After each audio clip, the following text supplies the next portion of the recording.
Hello and welcome to episode 2 of Mastering the Craft. This is an episode today about walling off your base. I had a comment from somebody who would like to know how to wall off their base entirely so that they can stop. They specifically mentioned Blade Master harass, but of course there are other reasons why you'd want to block off your base. But probably Blade Master is the most common. I don't know what race this guy plays. It sounds like he's open to playing all races or does play all races, so we'll look at all races. Firstly, we'll probably look at human because they are the ones who naturally wall off, and they probably will be slightly human centric because in general humans are the ones who really do need to wall off the most.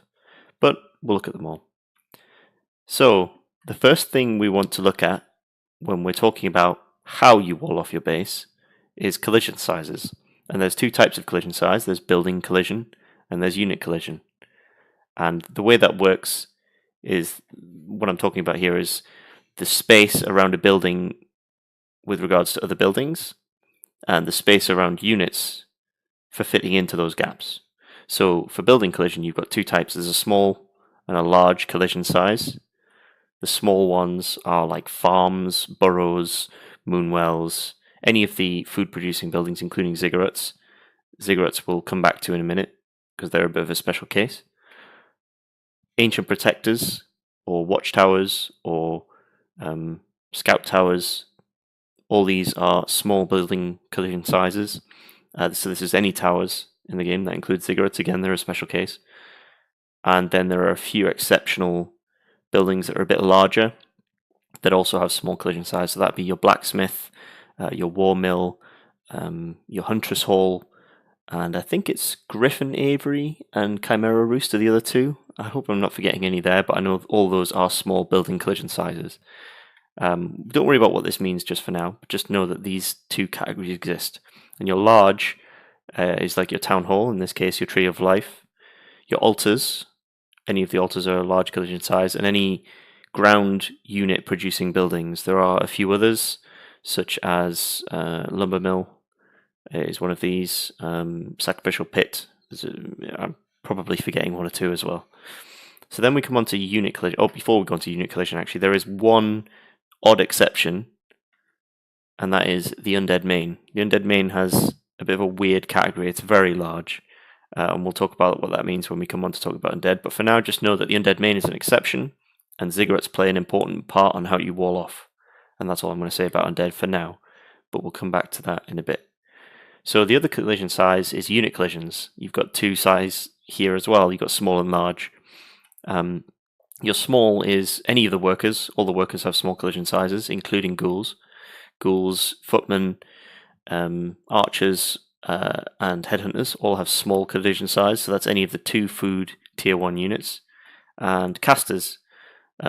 Most casters, but not all casters. There's, I think, spirit walkers are not small unit collision size, but everything like shamans, witch doctors, sorceresses, priests. The one exception here, I think, is the spellbreakers, which are small, but they are 3 food, and pretty much all of the small unit collision sizes are 2 food. I can't think of any other exceptions apart from spellbreakers, and maybe I'm forgetting one, but spellbreakers are the only 3 food unit that I'm aware of that is not large, or and so I think every 2 food unit is a small unit collision. There's very few exceptions on that, so that's a good rule to follow, and it's worth learning the exceptions, but that's a good rule. So your large ones are your heroes. All your heroes are large collision size. Any sort of tier 2 3 food units or ranged units, dryads, riflemen, crypt fiends, and a few other tier 2 raiders, things like that. Then you've got your big melee units that are worth 4 or 5 food, so that's your abominations, your tauren, anything like that. Air units do have their own form of collision, but we're not going to talk about that too much in this video. They have a collision that allows them to bunch up and then it's spread out. And that's kind of important for other reasons, but we'll not look at that because we're looking at building placements. So these two types of collision interact with each other, and you'll have to forgive that X. That's a mistake on my part, but it'll come into play in a second. There's these two different types of collision sides interact with each other. So you can have a large and a large building right next to each other, and a large unit can walk through them. If you have a small and a large next to each other, then you can fit a small unit in there. So remember, large units are things like grunts, raiders, dryads, huntresses, these sort of units. Small units are things like casters, footmen, ghouls, that's workers. So you might see this and think, yeah, that's quite instinctually true. I mean, you can fit, if you put a burrow next to a barracks, you can fit your peons in that gap, but you can't fit your grunts in it, and this is why. And then you have your too small and your small, and you can't fit anything in that. Nothing in that, not even critters, can fit through those gaps. If you have two small buildings next to each other, that's a complete wall off and nobody can fit in there. And that is how these building placements work together. So this is like the building blocks for building a wall off. These are the key things that you have access to. Now, I mentioned the human wall off in particular. The reason human are so good for walling off is because they use footmen so much in the early game and they have militia. And both of those units are small unit size. So they can build these small and large units, these small and large buildings together, and then they can fit footmen and militia through the gaps. So that makes their wall off really good. And of course they can, use farms to build entire wall offs where not even their own footmen can get in. Now you won't really see that because humans will always use their Great Hall as part of the wall off because it's a free building that's there. Why not use it? And that means that you will always have a small and a large building together, which means small units will always get in. The downside of building like this is that if you ever town portal your hero into your base, you have to destroy a building to get out. And you will see humans do this quite commonly, and you will see new humans talk about this problem quite a lot. And the answer to that, unfortunately, is that you just need to learn to teleport using the click. So you click your teleport, and then you click where you want to teleport. Double tapping the teleport, if you are spawning in certain locations, is not good for wall-offs. So, we've talked a bit about that. We're now going to look at, I'm going to just play a few games against a computer and show you some typical ways that you would wall off against Blade Master in particular, but against for any reason. Because it's not just the Blade Master you have to worry about. If you're against Night Elf, for example, you would not want them to run in with a bunch of huntresses. And, you wouldn't want grunts just to walk into your base and start killing your peasants. Or if you're a human player. Or indeed, actually, orcs tend to sometimes wall off in Orc Mirror as well. So that the Blade Master can't get in also. So, let's go to the games. Here we are on Terranus stand. And we've got some cheats enabled so we can just build these things quickly and show how this works. When you're going to wall off, just generally speaking, with human, your build order is usually a barracks, an altar, and 2 farms early on. Those are the buildings that you'll be building quite early on. And just with that, you can create a full wall off that nobody can get in. And the way you do this, you build your barracks, and then you want to build it against the trees, so that it's touching the trees, as any of these squares will do. But also you want to build it 2 squares away from your main. So again, that one, if you imagine you're going to build a farm here, so 2 squares away from your main and against the trees. And then you're going to build a farm there, like that. That's how you build a full wall off on this side of your base. And then of course you do the same on this side. You can build 2 away from your main hall. And you can build a farm. And then of course later if you need to, you can build a tower here as well. And that will maintain the wall off, because the tower and the farm are the same size, and you can build an arcane tower. So then of course, when you have some footmen and some archers, when you have footmen and archmage, is what I meant to say, you have, this is your army running around creeping or whatever. If you need to, your footmen can go through this wall, but your archmage cannot. And if your archmage, if you imagine that was a Blade Master, he also can't get in there, so you can't get in there. But the downside here, of course, is if you teleport into your base, you always teleport when you double click to the bottom right of your main. And so you will need to be very careful if you build your main in such a way that you will be teleported inside. So anytime you need to do that, you need to I'll just quickly build an arcane vault so I can buy another TP and demonstrate that. You need to teleport like this and click like that.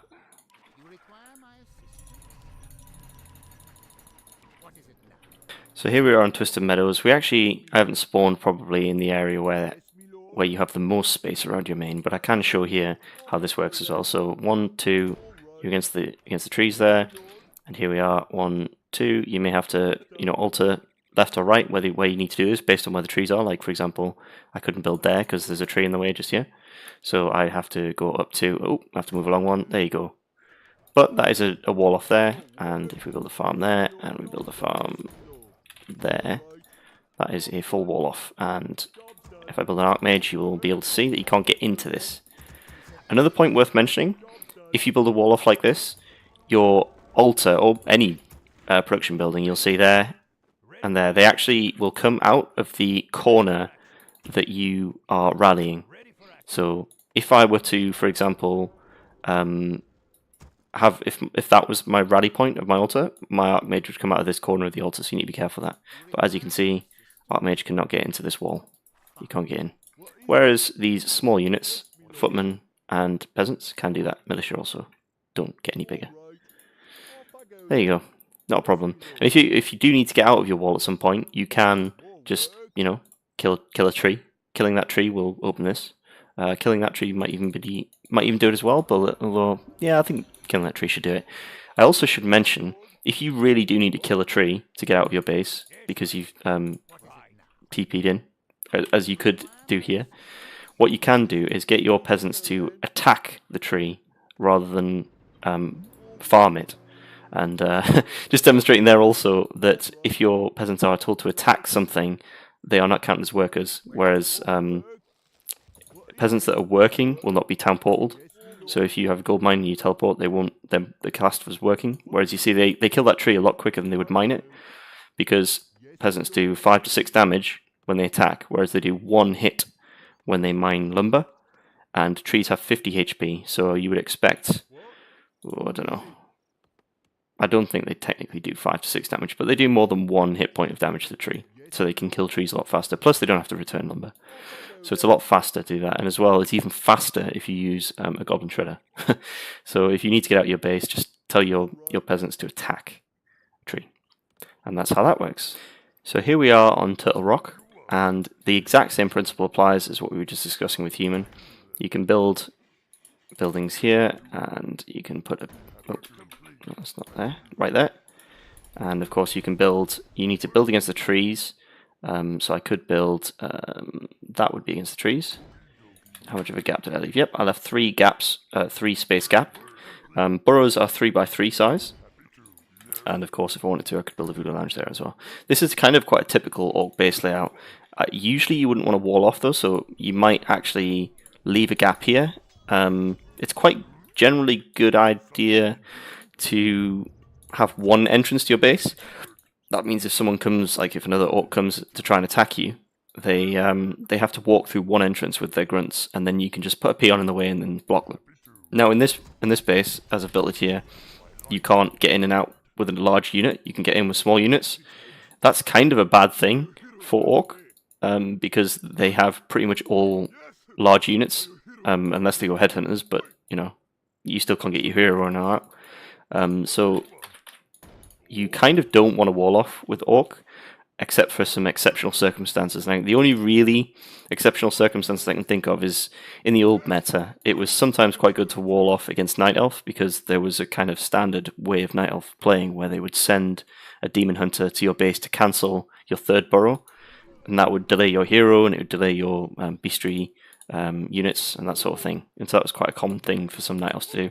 Plus, in Orc Mirror, sometimes you would come and harass your opponent's wood peons, so sometimes you'd block off on Orc Mirror as well. It was a bit map dependent, and a bit sort of, if you're going to do it that way, you would sort of playing a very specific style, and it wasn't very common. But this is how you do it. It's the same principle as human.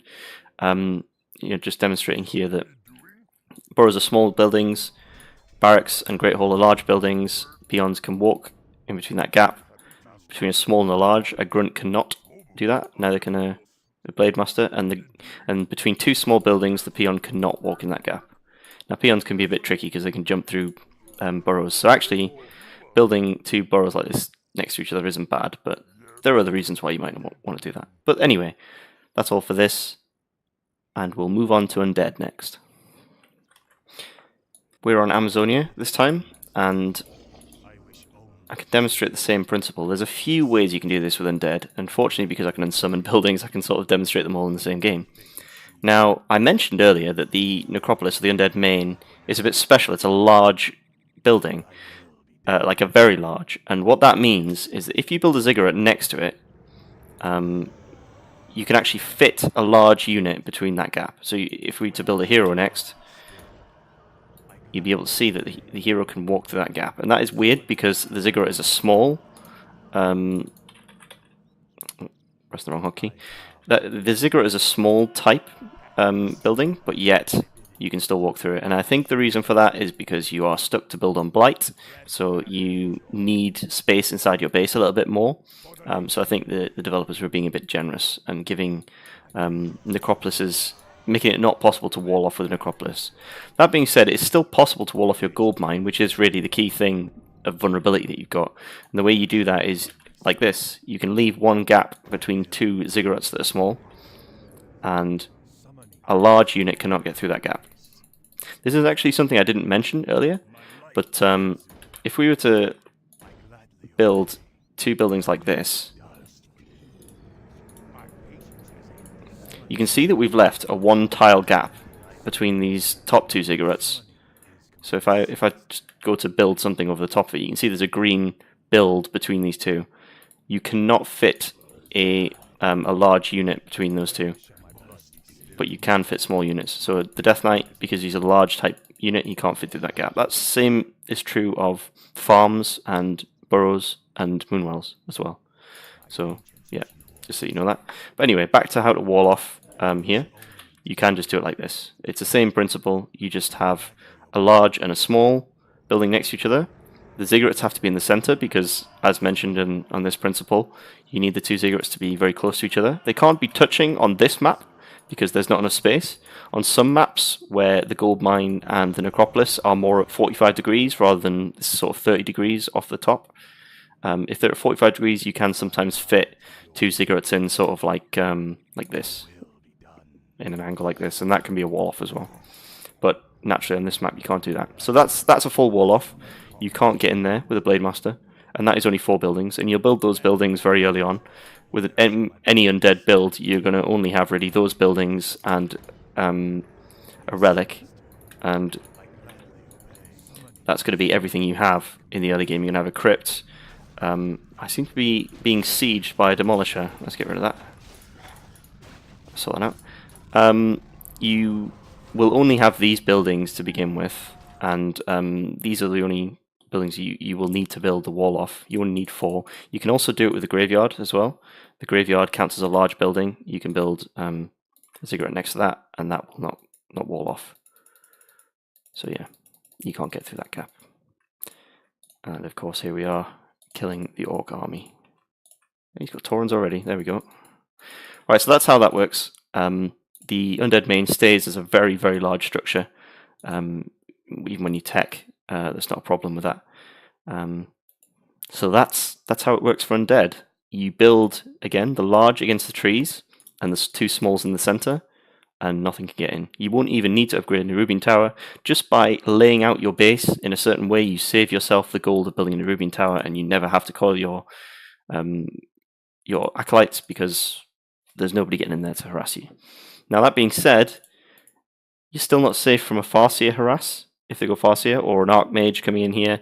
And what an Archmage often will do against this kind of wall-off is they'll come up here, summon an Elemental, and now your Death Knight can't get in to save your acolytes. Of course, you can send ghouls in there, and you can have Fiends attack, and in that case you probably will want a Nerubian Tower, because you'll have 3 or 4 footmen probably sitting in here killing your acolytes. So be wary about walling off against anyone who is not a Blade Master, basically.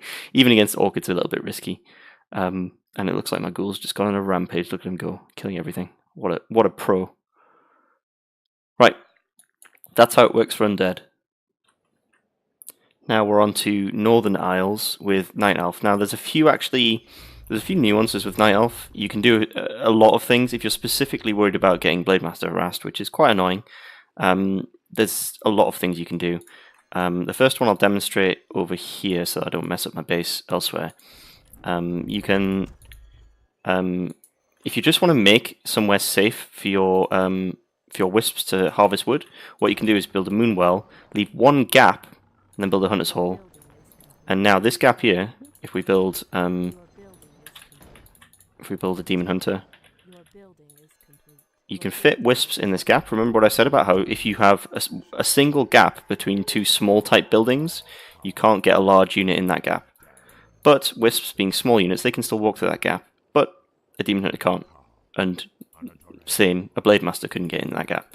Now, of course, if they come harass you with a Farseer, or an Archmage, or Keeper of the Grove, you're not safe. But if it's specifically a Blademaster you worry about, this is something you can do. You can build a Moonwell and a Hunter's Hole, or even just two Moonwells, although it's a bit more difficult because the Hunter's Hole conveniently takes up a lot of space. So it just allows you for more trees to harvest. Of course, you can still... Your wisps can pop onto trees like this, so you need to watch out for that sort of thing. Now, the main base, now that's not really a good way to build a base always, so there are other things you can do here. I will restart quickly to sort of to show how that works. So there's kind of two ways to do a wall off when you are not doing the sort of the little pocket that I mentioned. If you want to wall off your entire base so that you have space behind where you could build, your Ancient of Wonders or your Ancient of Laws when you get, or your Ancient of Winds as you get to tier 2. This used to be a very common way of building your base against Orc, and the way to do it is, it is a little map dependent. In some maps it's just not possible to do. This position on this map I think is it's quite easily possible. So you want to build your altar so it's right against one of the trees. I'm fairly certain you're not going to get a gap there. You build a Moonwell, and we'll get a Demon Hunter just to check, but I'm fairly sure that that's right. And you want an Ancient of War, and lastly, you can fit that there. You can't get in there. This is a full wall off against, and you've only used 2 Moonwells, an Ancient of War, and an Altar of Elders. Now, in a lot of cases, the gap between the trees might actually be a little bit larger, and so the way that you'll have to do your wall off is including your Tree of Life, which may mean altar, Moonwell, and then you have your Moonwell here, and then your Ancient of War there, which is the same as the human style. But the benefit of this one, of course, is that you can just uproot your Ancient of War and walk in and walk out, and you have a lot more space here to build in the back of your base, so you can get an Ancient of Wonder, sorry. If you do find that you're going to need more space in the back of your base, one thing you can do is build your Ancient of Wonder here, uproot it, and just eat a bunch of trees. So you just shift Q a bunch of those, and then back to microing on the map, whatever you're doing. And then he'll just eat those. And of course, because you're not on your base, you're not going to need that immediately. So that is one cheeky way to get more space in the back of your base. If you have to, especially if you have to wall off in the way that includes your main, which will leave you less space in the back of your base. Now, as it happens on this map, you do have space in the back of your base for building extra, production buildings in the back. If you imagine these were Ancient of Laws, that's not a problem. But on some maps, you don't have as much of a distance between the trees here, so you do need to either make space or make your wall off further forward. So that's not a problem. And this is how it works for Night Elf. This is a completely airtight base, and of course you can do the pocket that I mentioned earlier. These are some ways to avoid harassing Blademaster. Now, again, this is specifically against the Blademaster. There are times when you would not want to do this against human, especially, are quite annoying at dealing with this, and it's quite common as well to Zep drop into Night Elf bases, so this can sometimes be a problem. You can easily get in and open the door by just uprooting the Ancient of War and getting back to the back of your base, but again, it's bloody awkward if you have to do that, so watch out for that. And this Ancient of War is gonna do some work here. Should we watch this in action? Ooh, lovely. Makes you feel good, doesn't it? It's all these orcs who like to rush you. Anyway, that concludes my tutorial on how to wall off your base against the Blademaster specifically, because that's what our comments are asked for, but perhaps with a bit more insight as well, when sometimes you will want to wall off and sometimes you won't. Generally, human, it's not good to wall off because you're often just hurting yourself. But because if they run into your base with footmen, you maybe can't save it, and so you want to actually consider what you're doing with that. So, thanks for watching, and I'll see you on the next video.